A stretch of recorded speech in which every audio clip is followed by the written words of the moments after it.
Anybody wants to ask, you may ask. Feel free.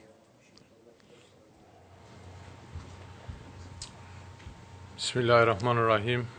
My husband and I took bayah with Shaykh Abdulkerim Efendi. However, my husband does not want to practice Islam and wants me not to also. What should I do? Does this not have anything to do with what you said earlier? Correct? You see how the awliya Allah, they are working? Did we plan this? No. So now, especially this question now. So we are assuming that the husband and the wife, they became Muslims, taking bayat. And the husband say, I'm not going to become a Muslim. I'm not going to practice Islam.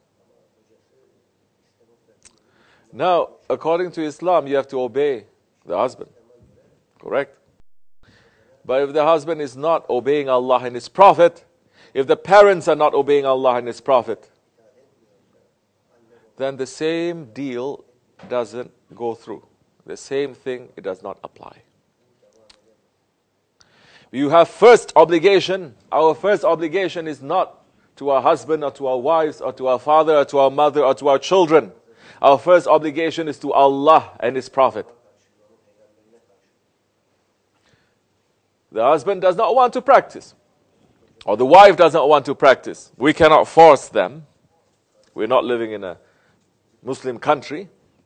We say, Lakum dinukum waliyad-din, to you your religion, and to me mine. You cannot say to you your religion and I join your religion. So that the marriage will stay stable, so that everyone is going to be happy. Because any marriage, any happiness that is not based on Allah and His Prophet is not clean, is not pure, is not good. There's no blessings that's going to come with it. It may be slightly difficult now, yes, but it's going to be better in the hereafter. What's going to happen now? You're going to leave Islam. What are you going to gain? Not too many good things. You're going to be happy with your husband, but that happiness is not based on Allah and His Prophet. It's not going to be real. It's going to be fake. And there's going to be big sorrow that is going to come. You have a right to practice your religion. In this country, in this world, everyone has a right to practice their religion. You have taken bayat with Shaykh Efendi, that means you're with us, you're with me. And you're asking me this, and I say continue in your way. Continue in your way of Islam. Keep contact with us, because our tariqat is also based on sohbat, on association. It's not just to sit and to listen and to ask questions and to participate. It is also to consult. Association means to consult. The Shaykh is not just an imam that you're going to go there just 5 times a day to pray behind him. The Shaykh is not just a person who's going to come once in a while, you're going to see him and you're going to get his tabaruk, his barakat to make zikr. No, the Shaykh has to be the one who is guiding you. Our Shaykh is guiding us. And for that one to guide, you have to go. And you have to be guided. You have to submit. And you have to say, help me. Then that time, so much help will come to you from every angle. You don't know what to do with it. So, if you like, continue your way. You're not going to lose. You're going to win a lot. Dunya and akhirat, you're going to win. May Allah make it easy for you, inshallah. Assalamu alaikum.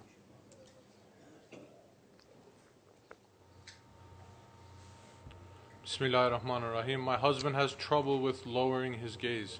Should I remain patient and make dua that he changes? It's a big problem, isn't it?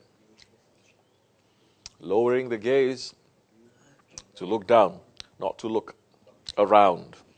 And this situation, we know what you're talking about. But lowering the gaze is not just physically also to look down, but your manner, your attitude has to be, you're not going around trying to look, trying to please your ego. Your husband is not doing it. He's not lowering his gaze. Pray to Allah subhanahu wa ta'ala that He will change. Don't you start now, like the West is teaching us. Okay, he doesn't want to lower the gaze. I'm not going to lower my gaze either. And now both of you are going to start fighting. So, be patient and ask Allah subhanahu wa ta'ala. Ask those ones who are close to Him to help. One day He will change. We are here teaching believers how to believe. We're not teaching people how to have complete happiness according to the dunya and what the dunya is dictating to you. Dunya is saying your husband is looking around or fooling around, so you have also the right to do that in order to get happiness. That is not how believers must think. Because this world is not Jannat for the believers. This world is not filled with happiness for the believers. This world is a prison for the believers. This world is a punishment for the believers. Because we were sent from Jannat to this Asfala Safilin, to this lowest of the low, this dunya. We are not sent from the lowest of the low to Jannat. This is not Jannat. For a believer, if he understands that, if he believes that, then hardship that comes his way becomes sweet too. Every hardship will remind him of his Lord. Every hardship will draw him closer to his Lord and closer to Jannat, closer to his original home. And every pleasure and every treasure of this world, the believer knows that it's pulling him away from Akhirat, pulling him away from Allah and His Prophet, fooling him. This dunya, it is our enemy. So, if you find difficulties, first say Alhamdulillah. Yes, and then complain to Allah about your weakness. Say, Ya Rabbi, I cannot take this. My ego is so strong. Send me help. That time help will come to you, inshallah rahman. Assalamu alaikum wa rahmatullah. Mashka.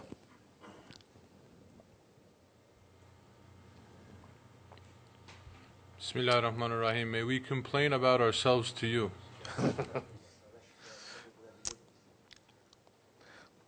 Be careful. Because if you complain about yourselves, then I'm going to say, okay, I have everything on record. You know you are like this, and like this, and like this. I'm going to tell you how to change, and if you don't change, then no need to complain to me. Complain to Allah. Complain to the Prophet ﷺ.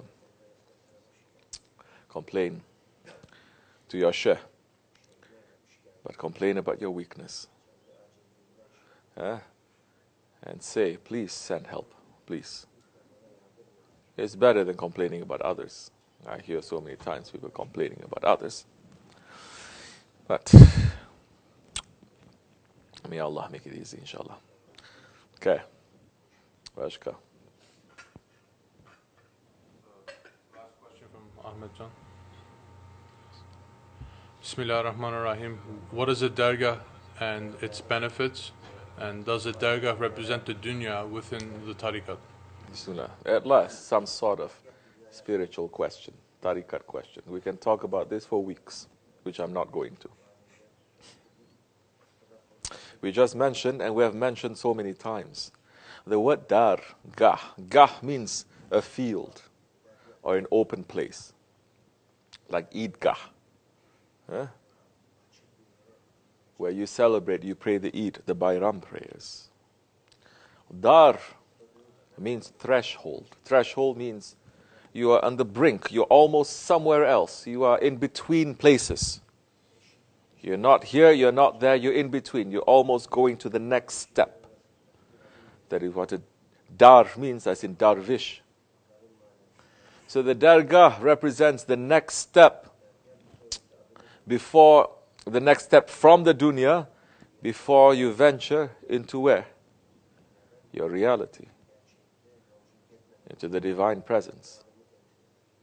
To return back to Allah subhanahu wa ta'ala.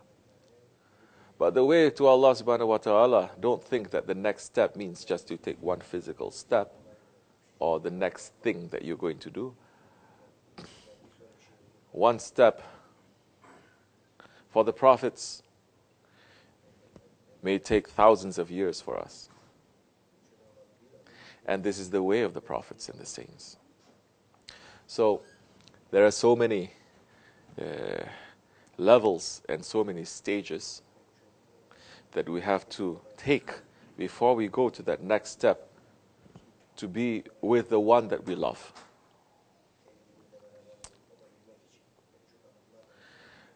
The Dergah, it is also a court. It is a divine court. That is, if the Dergah is functioning properly. And the opening is given for everyone to really quickly. Now we're entering into real sohbat. That's the time you guys start serving. Before half hour, I have to wait for you to cut a couple of things, to pour a couple of drinks. Has to be. We're trying to get connected properly. Has to be coming back and forth for dunya, for eating and drinking. Every time I have to say this. That means you are looking only with your eyes, with the way that you're not looking what is needed at that time. All the time we're answering other questions. Yeah. Now we're entering into something heavy. We have to make a strong connection. That's it, and going back and forth and disturbing everyone. Yes, this is association. You're understanding? The Sahaba Kiram, when they were listening to the Sohbat of the Prophet ﷺ, they did not even move a muscle. You think it is easy to just get openings? They're saying, they are moving around. They're not interested. They're more interested in tea and cake. Then they're not going to give you anything. And I'm fighting. And I'm saying, please, they need it. They said no. They say, okay, for your sake. But there's some credit that you have to pay. Because they're not ready and you're insisting.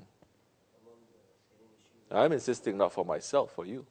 But you guys are not understanding, always being in ghaflat. Yes, the Dergah, if it's filled with ghaflat people, it'll be Jahannam. If it's filled with egoistic people, it's going to be worse than Jahannam. The Dergah is not just with the name of a Dergah, that it is a Dergah. It is not just with the building of a Dergah, that it is a Dergah. It is not just having people, hundreds or thousands of people, and having someone in authority, that is a Dergah. No. The Dergah is when your heart is empty of everything except for your Shaykh. Because your Shaykh is a doorway to the Prophet, the doorway to Allah. But no one is looking to the doorway. Everyone thinks, I can make my own door. You're still not waking up. You're not assessing the situation. You're not looking. That means you're not looking at me. Always. I'm going to stop all this too now. No more. We're not here to eat or to drink. We are here. I'm here and you are here to get something from our Shaykh. He's not sending things all the time too. Let me tell you that much. Because people are not interested. Either you're sleeping, or it's a routine, or you're bored, or you're sitting there physically. Spiritually you're not there, mentally you're not there, you're not interested. I can see in your face just, oh, another one. Same thing. Quickly sit down. So, we are not playing here. We are not getting things to say, I have here a handout to all the answers, and take this and you can read it at home. We are holding on to the rope of Allah. And don't think that rope is whenever our ego wants it, the rope is going to come down. When we don't want it, then we're not going to take it. The Dergah, if it's filled with dunya people, it will be dunya. The Dergah, it is filled with ahli Jahannam, it will be Jahannam. If it's filled with ahli dunya, it is going to be dunya. Ahli nafs is going to be nafs.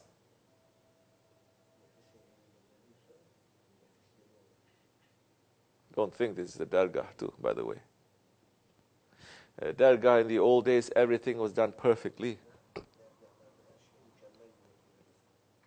In the old days, you don't even see animals fighting each other in the Dergah. Because the look of Allah is there, and everywhere there is peace. In the Dergah, the murids, they don't fight with each other. In the Dergah, everything is running according to divine order.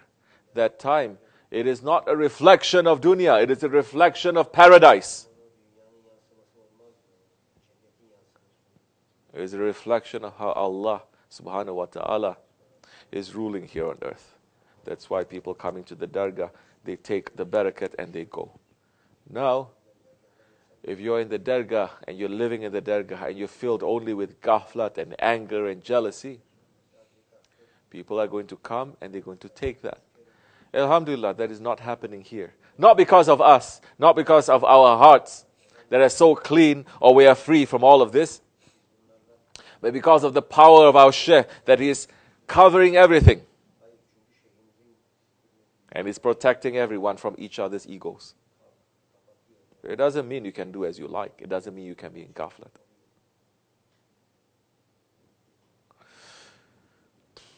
So yes, that time when you are in a dergah and you are submitting yourself to your Shaykh, everything works perfectly that time. And the Shaykh then that time will have the right to make chaos to test you. The Shaykh will pass from one end to one end and he sees everything is perfect. Then he's going to knock things down. And he's going to see how the murids are going to be. That's a time we can work because you have a base. What base do we have? What base do we have? Huh? The base is only ghaflat. Disobedience, being busy with dunya or treating everything like a routine, a robot. If you come in and you have submission and you're stepping on your ego and you're not being in ghaflat, then they can raise you from station to station to station. Yeah, that's the time you start experiencing your faith. You're not even experiencing nothing. But our Shaykh is on top of us. And with his barakat, he is pulling us. So what are the benefits of the dergah? You enter into a dergah to understand yourself, to get rid of your evil, bad characteristics. That's only part of the definition of a dergah. What happens when you are well then? You cannot spend all your life just trying to get well. When are you going to get well? And once you get well, then the work starts. But people are not even treating dergah like a hospital to fix themselves. It's a social club. It's a place to feel good, to jump up and down, to enter into illusions and delusion world that everyone is a saint. Everyone who enters into a hospital is not a doctor. Why you want to be a doctor? What are you going to do? Why you want to be a saint? What are you going to do? Are we even asking ourselves that? Or just very spoiled people these days just wanting to take all the blessings and not putting it. We just finished the khutbah. The Mi'raj was granted to the Holy Prophet ﷺ, and is bringing those who are believing in him too.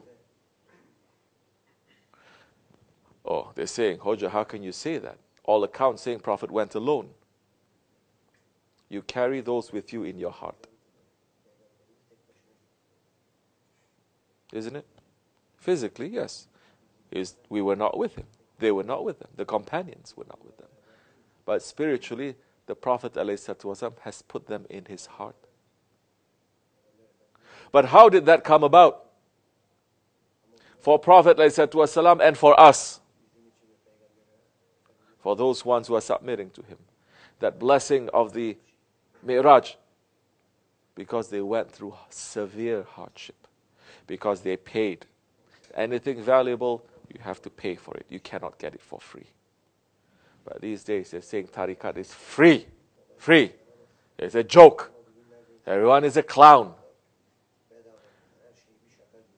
You can do that in other associations. We are not going to interfere. But not in this, not in Sahibul Sahib's association. not the way that he's teaching us. So yes, the Dergah, you're going to get the benefits of the Dergah when you start fixing yourself. Then you become clean.